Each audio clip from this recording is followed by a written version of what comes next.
about Prizm. The main thing I want you to know about Prizm is you are where you live. Basically, you can look at your audience, the zip code that your audience lives in, and assume certain character traits based on where they live. And the very first time I saw this on the Oprah Winfrey Show.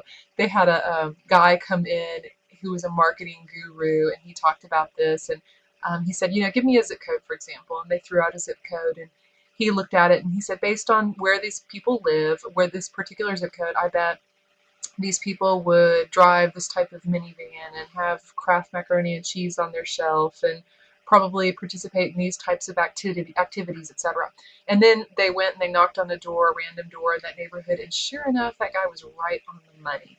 So it's kind of interesting the way this can help you as a public speaker. Let's say you're in sales and you have to travel to different locations and make presentations on your product or your service.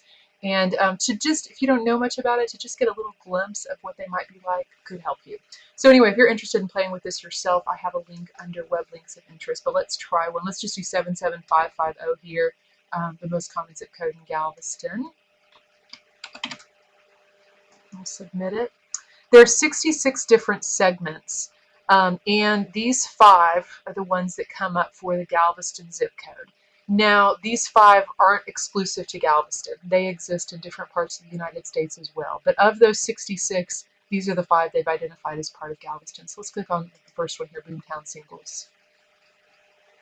Here's the description, some highlights, abundant entry-level jobs, thriving single scene. Don't know if that describes Galveston.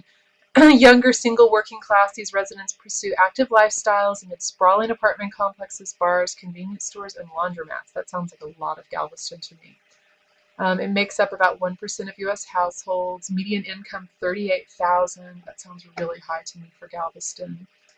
Go snowboarding. I don't think many people snowboard in Galveston. Maybe surfboard here, though. I don't know what Fuse Network is. Maybe y'all do since you're younger than me, probably. And some other different things that it describes. So anyway, this is just one little segment. As you can see, some of it applies to Galveston, some of it doesn't apply to Galveston, but it's just one different way of looking at the population.